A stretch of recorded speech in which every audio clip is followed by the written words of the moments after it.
Start होता है एक कैफे से जहाँ पर टीवी पर एक इंटरव्यू चल रहा था, जहाँ पर जिनसू नाम का एक आदमी जो कि एक cult organisation the new truth का लीडर है, वो लोगों को समझा रहा था कि कैसे काफी अरसे से कुछ अजीब सी चीज जो कि एक एंजल है लोगों को एक फ्यूचर प्रिडिक्शन देती है, जो कि प्रिडिक्शन थी उनकी डेथ की। और उसी टाइम और डेट पर कुछ अजीब से डीमंस आते हैं और उस इंसान को मार देते हैं। इसी सब के दौरान उस कैफे में एक आदमी बैठा था जो कि बहुत ही ज्यादा परेशान लग रहा था। वो टाइम टू टाइम अपने मोबाइल पर टाइम चेक कर रहा था और जैसे ही 120 होते हैं, तीन डीमंस वहां पर आकर उसे मारने की कोशिश करते हैं।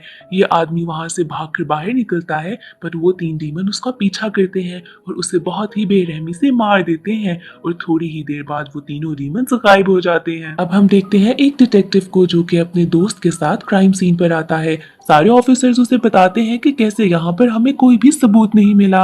अब साथ ही एक सेमिनार चल रहा था जहाँ पे जिनसू लोगों को बता रहा था कि ये सारा गॉड एक्ट है और वो लोग जिन्होंने अपनी लाइफ में बहुत कुछ बुरा किया है, जैसे कि कोई मर्डर किया हो, किसी को नुकसान पहुंचाया हो या रेप किया हो, ऐसी हरकतों की वजह से वो पनिश हो रहे हैं। डिटेक्टिव जिनसू के पास आकर उससे इंफॉर्मेशन लेता है, जिसके बाद वो बताता है कि कैसे ये सारा गॉड एक्ट है और पुलिस को इसमें इंटरफेयर नहीं करना चाहिए। अब साथ ही डिटेक्टिव को यहाँ पर अपनी बेटी नजर आती है, जिसके बाद जिनसू बताता है कि आपकी बेटी मेरी यहाँ पर एक वॉलंटियर है और अगर आपको पसंद नहीं तो आप इसको लेकर जा सकते हैं। साथ ही वो अपने बचपन की स्टोरी भी बताता है कि कैसे मैं एक ऑर्फन था और बहुत सालों से ऑर्फनेज में रह रहा था। उसने अपनी पूरी जिंदगी सिर्फ मौत की ख्वाहिश में गुजारी थी, जिसके बाद वो सिर्फ ये चाहता था कि लोगों को ना पता चले कि उसने अपनी जान दे दी है और इस मकसद के लिए वो तिब्बत गया था। पर वहां पर उसने यही तीन क्रीचर्स एक आदमी को मारते हुए देखे थे, जिसके बाद वो समझ गया था कि ये सारा गॉड एक्ट है और गॉड की मर्जी के बगैर कुछ भी नहीं हो सकता। इसके बाद उसने अपनी पूरी जिंदगी सिर्फ इसी मकसद में लगा दी कि ये लोगों को बता सके कि उन्हें अच्छे काम करने चाहिए और बुरे कामों से रुक जाना चाहिए। जिनसू डिटेक्टिव को बताता है कि आपकी बेटी ने मुझे बता दिया कि आपके साथ क्या हुआ था, कैसे एक ड्रग एडिक्ट ने आपकी बीवी को मार दिया। क्या ये सही बात नहीं कि 6 साल के बाद ही वो आजाद हो गया और कैसे आप और आपकी बेटी अभी तक जिंदगी में बहुत उदास हैं। डिटेक्टिव भी दिल ही दिल में उसकी बात से एग्री कर रहा था। इसके बाद हम देखते हैं एक औरत को जिसका नाम पार्क है। वो अपने घर जाती है रात को, तो उसके बच्चे उसकी बर्थडे सरप्राइज के लिए एक केक लेकर आते हैं और साथ ही एक वीडियो बना रहे होते हैं। यहाँ पर अब अचानक से एक प्रिडिक्शन होती है जहाँ पर एक एंजल आकर पार्क को बताती है कि कैसे 5 दिन बाद ठीक 3 बजे उसकी डेथ हो जाएगी। इसके बाद हम लोग ऑनलाइन एक आदमी को देखते हैं जो कि एरोहेड ऑर्गेनाइजेशन का मेंबर था। ये भी द न्यू ट्रूथ कल्ट के साथ ही काम करते थे। ये सारे लोग इस ऑर्गेनाइजेशन के बस गुंडे और बदमाश थे जो कि क्रिमिनल रिकॉर्ड्स को ऑनलाइन सबके सामने लेकर आते थे। ये ऑनलाइन उस आदमी के बारे में बता रहा था कि कैसे वो सब लोगों को समझा रहा है कि ये सब कुछ जो हो रहा है इसमें गॉड का कोई लेना देना नहीं, और ये बात एरोहेड के बिल्कुल अगेंस्ट थी। इसलिए ये लोग उस आदमी को पकड़कर बहुत ही ज्यादा मारते हैं। जिसके बाद ये नॉवेलिस्ट अपनी लॉयर मिन के साथ जाता है डिटेक्टिव के पास। मिन डिटेक्टिव को बताती है कि कैसे एरोहेड के लोग अपने बिलीव्स को पूरा करने के लिए किसी भी हद तक पहुंच जाएंगे। इसके बाद मिन को कॉल आती है पार्क की, जो बताती है कि कैसे प्रिडिक्शन के टाइम उसके बेटे ने एक वीडियो बना ली थी, जिस वीडियो को जिनसू ने भी देखा था। और इसके बाद जिनसू ने उससे कोलैबोरेट करने के लिए कहा था कि जब 5 दिन के बाद तुम्हारे पास डीमंस आएंगे तो हम उस सारे इंसिडेंट को लाइव स्ट्रीम करना चाहते हैं। अगर उसने ये सारा इंसिडेंट लाइव स्ट्रीम करने दिया तो जिनसू उसे 3 बिलियन वॉन देगा और उसके बाद अगर डीमन उसे मारे या ना मारे उसके पास पैसे तो रहेंगे। और वो इसलिए मिन के पास आई थी कि अगर वो मर जाती है तो वो 3 बिलियन वॉन उसके बच्चों तक पहुंच सके। मिन को पहले तो ये सारी चीज बिल्कुल ही फेक लग रही थी, जिसके बाद वो एग्री कर लेती है कि मैं तुम्हारी मदद करूंगी। और इसके बाद ये लोग जिनसू से मिलने के लिए जाते हैं। मिन जिनसू से कहती है कि ये चीज डील होनी चाहिए कि इन लोगों की आइडेंटिटी किसी के सामने ना जाए, और जिनसू इस बात से एग्री कर लेता है। जिसके बाद वो पार्क से कहता है कि मुझे बताओ तुमने लाइफ में ऐसा क्या किया है जिसकी वजह से डीमंस तुम्हारे पीछे आ रहे हैं। पर यहाँ पर मिन कहती है कि तुम्हें इस चीज का जवाब देने की कोई जरूरत नहीं। इस सब में मिन डिटेक्टिव को भी इन्वॉल्व कर लेती है। डिटेक्टिव मिन से पूछता है कि तुम इसके बच्चों के साथ क्या करोगी। मिन बताती है कि मैं इन्हें इनके कजन के पास भेज दूंगी। अब डिटेक्टिव का जो फ्रेंड था वो एरोहेड को फॉलो करता था और इसीलिए उसने पार्क और उसके बच्चों की इंफॉर्मेशन ऑनलाइन लीक कर दी थी। जिसके बाद पार्क कॉल करती है मिन को और बताती है कि कैसे सारे लोगों को उनकी इंफॉर्मेशन मिल चुकी है। जिसके बाद वो इन बच्चों को कनाडा भेज देते हैं। अब डिटेक्टिव को अपनी बेटी की कॉल आती है जो उसे बताती है कि मैं अपनी दोस्त के घर स्टे कर रही नहीं हूँ, बल्कि इनफैक्ट वो रियलिटी में जिनसू के साथ थी। वो जिनसू से शेयर करती है कि उसकी फॉल्ट है कि उसकी मॉम की डेथ हो गई। अब यहाँ पर वो बताती है कि कैसे उस दिन उसे अपने डैड के पास जाना था कुछ डिलीवर करने के लिए, बट वो बहुत लेट हो गई, जिसकी वजह से उसकी मॉम को जाना पड़ा। और ऐसे ही रास्ते में एक ड्रग एडिक्ट ने उसकी मॉम को मार दिया और ये सारा ब्लेम वो खुद पे लेती थी। ये सब सुनने के बाद जिनसू डिटेक्टिव की बेटी को अपने साथ लेकर जाता है और वहां पर वही ड्रग एडिक्ट था जिसने उसकी मॉम को मारा था। अब डिटेक्टिव की बेटी को बहुत गुस्सा आता है और वो जाकर उस ड्रग एडिक्ट को बेहोश कर देती है, जिसके बाद जिनसू उसके साथ मिलकर उस दोनों मिलकर उसे जला देते हैं। अब इसके बाद डिटेक्टिव की बेटी को बहुत ही ज्यादा सुकून मिलता है कि उसकी माँ की मौत का बदला ले चुकी है वो। अगले दिन उसकी डेड बॉडी मिल जाती है जो कि पूरी तरीके से जली हुई थी और ये सारी चीज जब न्यूज पर आती है तो डिटेक्टिव को पता चल जाता है कि ये वही आदमी था जिसने उसकी बीवी को मारा था। अब वो दिन आ गया था जिस दिन पार्क को मारने के लिए डीमंस ने आना था। इस सब चीज को देखने के लिए बहुत सारे वीआईपी लोग भी आते हैं जिन्होंने मास्क पहने हुए थे और जैसे ही वक्त करीब आने लगता है पार्क बहुत परेशान हो जाती है। सबकी नजरें घड़ी पर थी कि जैसे ही वक्त पूरा होगा क्या डीमंस आएंगे कि नहीं। जैसे ही वक्त पूरा होता है तो 3 डीमंस आते हैं और पार्क को मारने लगते हैं। डिटेक्टिव बहुत कोशिश करता है कि पार्क को बचाए, पर यहाँ पर वो कुछ नहीं कर पाता। डीमंस उसे जोर से गिराते हैं और वो बेहोश हो जाता है। पार्क की डेथ के बाद तो सारे लोग समझ जाते हैं कि ये गॉड विल ही है और इसके बाद सब इस बात पे यकीन करने लगते हैं। जब डिटेक्टिव की आंख खुलती है तो वो देखता है कि उसकी बेटी भी घर पर नहीं पहुंची। इसके बाद डिटेक्टिव जब बाहर निकलता है तो देखता है कि पूरा शहर कितना ही ज्यादा सुनसान है। हर कोई इस चीज से डरकर अपने घर में बंद हो चुका था। जिसके बाद जिनसू के साथ ऑनलाइन एक इंटरव्यू होता है जहां पर वो सब लोगों से कहता है कि अपनी जिंदगी वापस नॉर्मल तरीके से जीना स्टार्ट कर दो, घरों से बाहर निकलो, बट हमें सारे काम अच्छे करने हैं क्योंकि ये सब सिर्फ उन्हीं के साथ होता है जो कि अपनी लाइफ को बुरे तरीके से गुजारते हैं और बुरे काम करते हैं। अब डिटेक्टिव नोट करता है कि जिनसू की इंटरव्यू वीडियो में उसके पीछे उसकी बेटी की जैकेट भी लटकी है और उसे पता चल जाता है कि उसकी बेटी जिनसू के साथ ही होगी। यहाँ पर लैपटॉप पर उसे कुछ फाइल्स रिसीव होती हैं जहाँ पर वीडियो में वो देखता है कि कैसे उसकी बेटी ने उस ड्रग एडिक्ट पर अटैक किया था। उसे समझ नहीं आती कि जिनसू ने उसे ये वीडियोस क्यों भेजी होंगी। इसके साथ ही एरोहेड का वही मेंबर दोबारा से लाइव आकर बताता है कि कैसे वो सारे लोग भी बुरे हैं जो कि इस सब चीजों में इंटरफेयर कर रहे हैं, जैसे कि मिन, क्योंकि उसने उन बच्चों को बाहर भेज दिया और जिस दिन पार्क के साथ ये सब हो रहा था तो डिटेक्टिव ने भी उन डीमंस को रोकने की कोशिश की थी, इसलिए ये सारे लोग भी बहुत बुरे हैं। ये सब देखते साथ ही मिन समझ जाती है कि एरोहेड के लोग तो उसे नहीं छोड़ेंगे। जिसके बाद वो फौरन घर जाती है और अपनी मॉम से कहती है कि पैकिंग करें, हमें इस जगह को छोड़कर फौरन जाना होगा। वहां पर मिन को अपने नाम पर एक कुरियर मिलता है जिसमें कुछ डॉक्यूमेंट्स थे। उस डॉक्यूमेंट्स के अकॉर्डिंगली जिनसू ने 14 साल पहले ही ये सब चीजें एक्सपीरियंस की थी। अब ये नहीं पता था कि उसने ऐसा क्या किया है जिसकी वजह से उसने भी प्रिडिक्शन ले ली थी। वो ये फोल्डर लेकर जाती है पुलिस स्टेशन जहाँ पर वो देखती है कि वो भी बिल्कुल पूरा खाली था और एरोहेड के लोगों ने वहां पर भी बहुत ही बुरे तरीके से तबाही कर दी थी। अब यहाँ पर उसके कुलीग की कॉल आती है कि एरोहेड के लोगों ने उसे बहुत बुरे तरीके से मारा है, जिसकी वजह से मिन अपनी मॉम के साथ फौरन एयरपोर्ट के लिए निकल पड़ती है। पर इससे पहले कि वो ये जगह छोड़कर जा सकते, एरोहेड के लोग आते हैं और मिन और उसकी मॉम को बहुत बुरे तरीके से मारते हैं, जिसके बाद ये बहुत मुश्किल से अपनी मॉम को हॉस्पिटल लेकर जाती है। वहां पर वो नोट करती है कि आसपास के लोग उसे बहुत ही बुरे तरीके से देख रहे हैं। उन सब लोगों को पता था कि ये वही है जिसने गॉड विल में इंटरफेरेंस करने की कोशिश की थी। अब डिटेक्टिव जाता है जिनसू के घर अपनी बेटी को ढूंढते हुए। वहां पर उसे जिनसू नहीं मिलता और बाहर बहुत सारे लोग थे जो कि जानते थे कि ये वही डिटेक्टिव है जिसने पार्क को बचाने की कोशिश की थी। यहाँ पर ये लोग बहुत ज्यादा उसे मारते हैं कि अचानक से जिनसू की कॉल आती है। डिटेक्टिव सब लोगों को बताता है कि जिनसू की कॉल है और सब लोग उसे मारना छोड़ देते हैं। जिसके बाद जिनसू उसे बताता है कि मेरे बताए हुए एड्रेस पर आ जाओ। अब दूसरी तरफ हम देखते हैं कि मिन जाती है उसी आदमी के पास जिसने वो पार्सल भेजा था वो आदमी कहता है कि मेरे पास वो सारा इंटरव्यू है जिसमें जिनसू ने अपनी सारी रियलिटी बताई थी, बट वो ये सब कहकर वो चीज डिलीट कर देता है। मिन जब उससे पूछती है कि तुमने ये डिलीट क्यों किया, तो वो कहता है कि जिनसू कुछ दिन पहले मेरे पास आया था। उसने मुझे एक ऑफर दी कि मैं तुम्हें द न्यू ट्रूथ का लीडर बना दूंगा अगर तुमने मेरे सारे डॉक्यूमेंट्स को डिलीट कर दिया।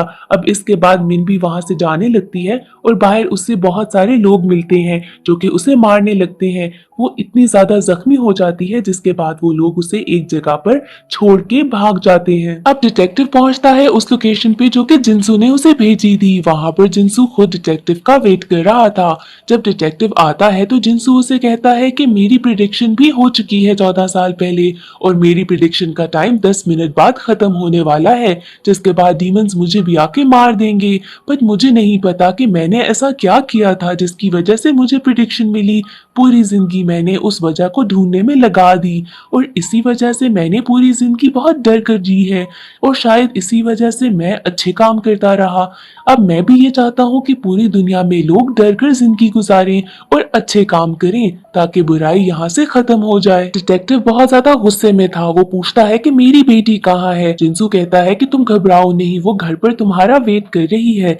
अब तुम्हारे पास दो ऑप्शंस हैं, या तो तुम मेरी मौत की वीडियो बनाकर अपलोड कर दोगे तो मैं तुम्हारी वीडियो भी अपलोड कर दूंगा जिसमें तुम्हारी बेटी उस ड्रग एडिक्ट को मार रही है, या तो सेकंड ऑप्शन ये है कि जब मैं मर जाऊं तो तुम मेरी बॉडी को कहीं ठिकाने लगा दो और किसी को भी पता ना चले कि मेरे साथ भी ऐसे हुआ है। अब जैसे ही 10 मिनट पूरे होते हैं हम देखते हैं कि कैसे वहां पर डीमंस आते हैं और जिनसू को मार देते हैं। अब इसके बाद उसकी बॉडी को ठिकाने लगाकर डिटेक्टिव पहुंचता है अपने घर जहां पर उसकी बेटी उसका वेट कर रही थी। स्टोरी शिफ्ट हो जाती है 4 साल के बाद की, जहां पर लोग तो इस बात पे यकीन करने लगे थे।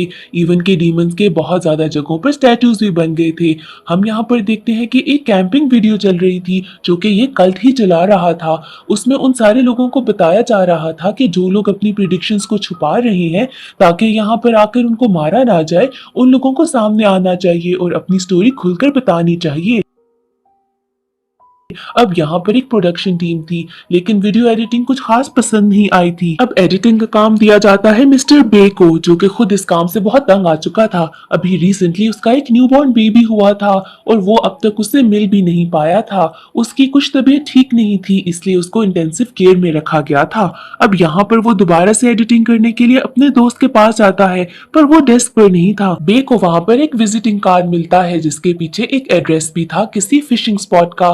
साथ ही उसका दोस्त आता है। बे उसे कहता है कि चलो दोबारा से एडिटिंग के लिए, पर उसका दोस्त बहाना करता है कि मुझे मेरी बीवी के पास जाना है तो तुम ये काम अकेले कर लो। उसका दोस्त थोड़ा परेशान लग रहा था।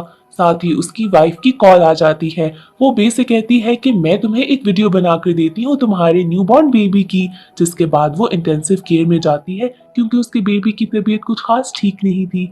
वहां पे वो कैमरा ऑन करती है और साथ ही उसके बेबी को प्रिडिक्शन मिल जाती है कि कुछ अरसे बाद उसकी भी डेथ हो जाएगी। प्रिडिक्शन के अकॉर्डिंगली उसके बेबी की डेथ 5 दिन के बाद हो जाएगी। अब यहाँ पर बे को उसकी फ्रेंड की वाइफ की कॉल आती है जो बताती है कि काफी दिनों से उसका हस्बैंड कुछ अजीब बिहेव कर रहा था। अब ये सुनने के बाद बे उसी फिशिंग स्पॉट के एड्रेस पे जाता है जहां पर उसे नजर आता है कि उसका दोस्त रो रहा था। वो उसको आवाज देता है तो उसका दोस्त भागने लगता है। अब यहाँ पर बे अपने दोस्त को पकड़ता है तो वो रोने लगता है और बताता है कि कैसे उसे भी कुछ अरसे पहले एक प्रिडिक्शन हुई थी। वो ये नहीं चाहता था कि न्यू ट्रूथ कल्ट के लोगों को पता चले कि उसको भी प्रिडिक्शन मिली है क्योंकि उसकी डेथ के बाद ये लोग इसकी फैमिली को बहुत तंग करेंगे। इसीलिए इसने इस फर्म को कांटेक्ट किया था ताकि इसके मरने के बाद ये लोग इसकी बॉडी को कहीं छुपा दें और इसकी फैमिली को पता ना चले और ये लोग तो खुद सारे प्रूफ मिटाकर कोई बहाना बना देंगे। अब साथ ही टाइम अप होता है और डीमंस आकर बे के दोस्त को मार देते हैं। साथ ही सूडो फर्म के लोग आते हैं और यहाँ इसकी बॉडी और सारे प्रूफ को मिटा देते हैं। एक प्रोफेसर आता है और बे से कहता है कि यहाँ पर अब जो कुछ भी हुआ था तुम इस बात को भूल जाना। ये लोग बे को बेहोश करके एक सुनसान सी जगह पर छोड़ आते हैं। बे को होश आता है तो वो एक हॉस्पिटल में था। यहाँ पर उसकी वाइफ उसे कॉल करके अपने पास बुलाती है। बे जब उसके पास आता है तो उसे पता चलता है कि उसके न्यूबॉर्न बेबी को भी प्रिडिक्शन मिल चुकी है। दूसरी तरफ न्यू ट्रूथ कल्ट के लीडर भी उस सीन पर पहुंच जाते हैं जहाँ पर लेक पर बे के फ्रेंड को मारा गया था। वहां पर उन्हें सूडोलो फर्म का कार्ड मिलता है। यहाँ पर एक लड़की आकर लीडर को बताती है कि कैसे उन्हें एक और सिनर का पता चल गया है। ये लोग उस सिनर के पास जाते हैं ताकि उसकी भी वीडियो बना सकें। वो सिनर इनको बताता है कि यहाँ पर मैं भी एक सूडोलो फर्म के साथ काम कर रहा था, क्योंकि मैं भी चाहता था कि मेरी मौत के बाद ये लोग सारे प्रूफ मिटा दें। इसके बाद न्यू ट्रूथ कल्ट के लोग एक मीटिंग बुलाते हैं ताकि इस चीज को डिस्कस किया जा सके। यहाँ पर मीटिंग में कल्ट के लीडर को पता चलता है कि सूडोलो फर्म की ओनर है लॉयर मिन। ये वही लॉयर थी जिसको पहले इन लोगों ने मार दिया था, बट वो मरी नहीं थी, जिंदा है। यहाँ पे कल्ट के लीडर को लगता है कि मिन तो गॉड का मजाक उड़ा रही है, इसलिए इस नई फर्म के सारे लोगों को पकड़ कर लेकर आना है। दूसरी तरफ बे को बहुत परेशानी थी। वो अपने ऑफिस जाता है और उसी प्रोफेसर को ढूंढने की कोशिश करता है जिसने उस क्राइम सीन के ऊपर उसे सब कुछ भूल जाने को कहा था। यहाँ पर बहुत मुश्किलों से उसे एड्रेस मिलता है और वो उससे मिलने के लिए जाता है, क्योंकि उसे ये बात समझ नहीं आई थी।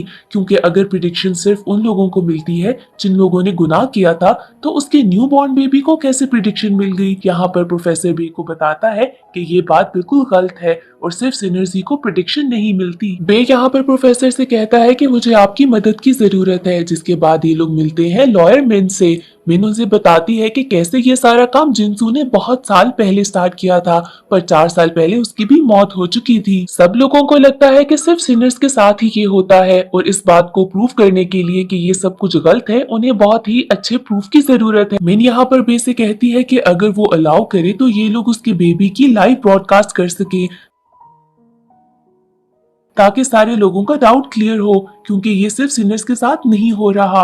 अब ये बात सुनकर तो बे बहुत ज्यादा गुस्से में आता है और इन सब लोगों पे चिल्लाने लगता है। मिन यहाँ पर बे को थोड़ी तसल्ली देती है और बताती है कि कैसे तुम्हारी मर्जी के बगैर कुछ किया नहीं जाएगा। साथ वो ये भी बताती है कि कैसे 4 साल पहले पार्क की लाइव ब्रॉडकास्ट को वो रोक नहीं पाई और हर एक को यकीन हो गया कि ये सारा काम गॉड का ही है, और अब इसलिए वो मिन खुद को ही ब्लेम करती है। प्रोफेसर साथ बताते हैं कि उनकी भी एक बेटी थी।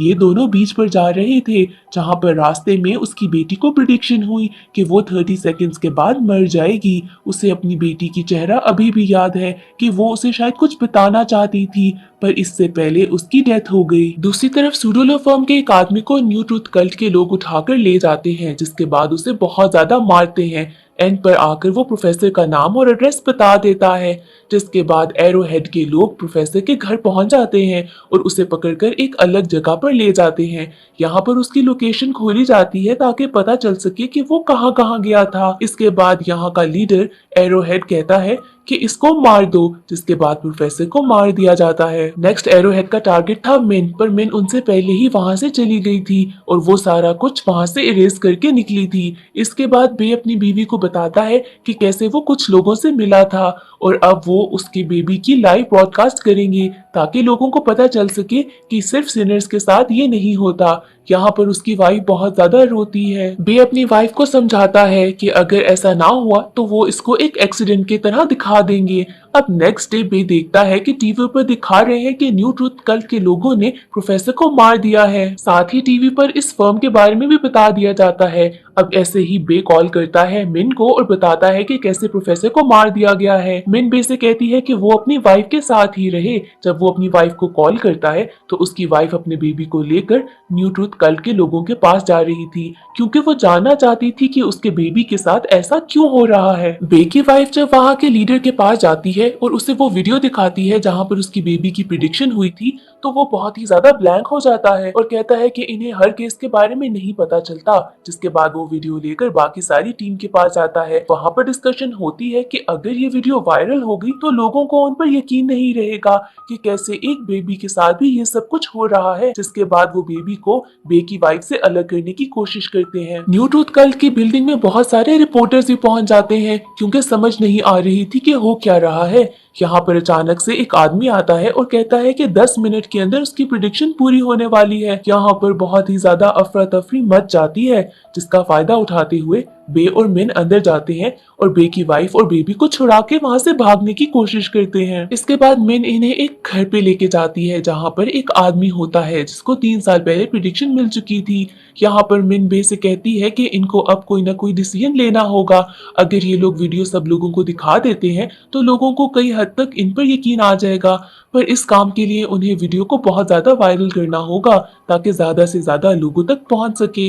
वो आदमी जिनके घर ये लोग गए थे इन्हें बताता है कि कैसे वो पहले बहुत ही ज्यादा ऑनलाइन काम किया करता था और अगर उसने अपने चैनल पर ये वीडियो अपलोड की तो बहुत सारे लोगों तक पहुंच जाएगी। मिन बे को बताती है कि डेमोन्स्ट्रेशन के लिए इनके पास कोई अच्छी जगह नहीं, इसलिए इनको यहीं पर कहीं पास करनी पड़ेगी। यहाँ पर हमें एक बहुत ही बड़ी चीज पता चलती है कि जिस इंसान के घर ये लोग आकर रह रहे थे कि वही था जो पहले एरो हेड के लिए यहाँ पर लाइव वीडियोस किया करता था। इसके बाद हम देखते हैं कि कैसे ये आदमी घर से बाहर जाता है और कल्ट वालों को फोन करके बताता है कि कैसे वो छोटा बेबी इनके घर ही है।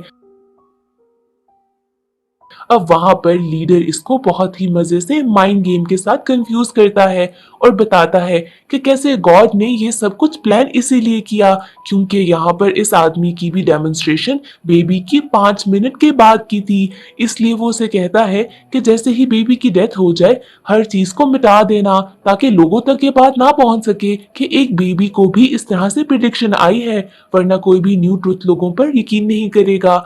इस बात को सुनते साथ ही वो आदमी कहता है कि ठीक है, मैं ऐसा ही करूंगा। जिसके बाद वो बिल्कुल ही पागलों वाली हालत में पहुंच जाता है अपने घर। वहां पर वो बे से मिलता है और उसे बताता है कि मैं तुम्हें और तुम्हारी वाइफ को मार दूंगा। वो बे पर हमला करता है और उसको बेहोश कर देता है, जिसके बाद वो ऊपर जाता है ताकि बे की वाइफ और बेबी को भी मार सके। यहाँ पर अचानक से मिन उस आदमी पर हमला करती है और बेबी को बचा लेती है। अब टाइम ऊपर हो चुका था और यहाँ पर आ जाते हैं वो डीमंस बेबी को मारने के लिए।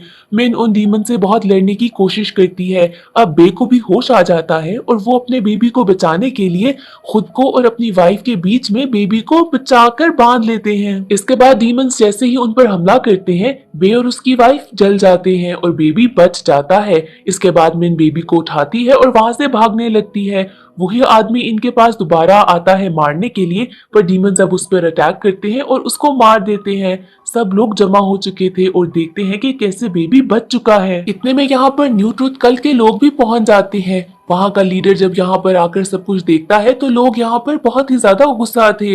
यहाँ पर वो लीडर एक आदमी को मारता है, जिसके बाद पुलिस उस लीडर को ले जाती है। इसके बाद हम देखते हैं कि मिन बेबी के साथ एक टैक्सी में बैठ चुकी है। टैक्सी ड्राइवर यहाँ मिन से कहता है कि इंसानों की दुनिया बहुत अजीब है, इन्हें अपने मसले खुद सुलझाने चाहिए। हो सकता है कि ये टैक्सी ड्राइवर वही डिटेक्टिव हो, क्योंकि यहाँ पर उसका चेहरा ठीक से दिखाया नहीं जाता।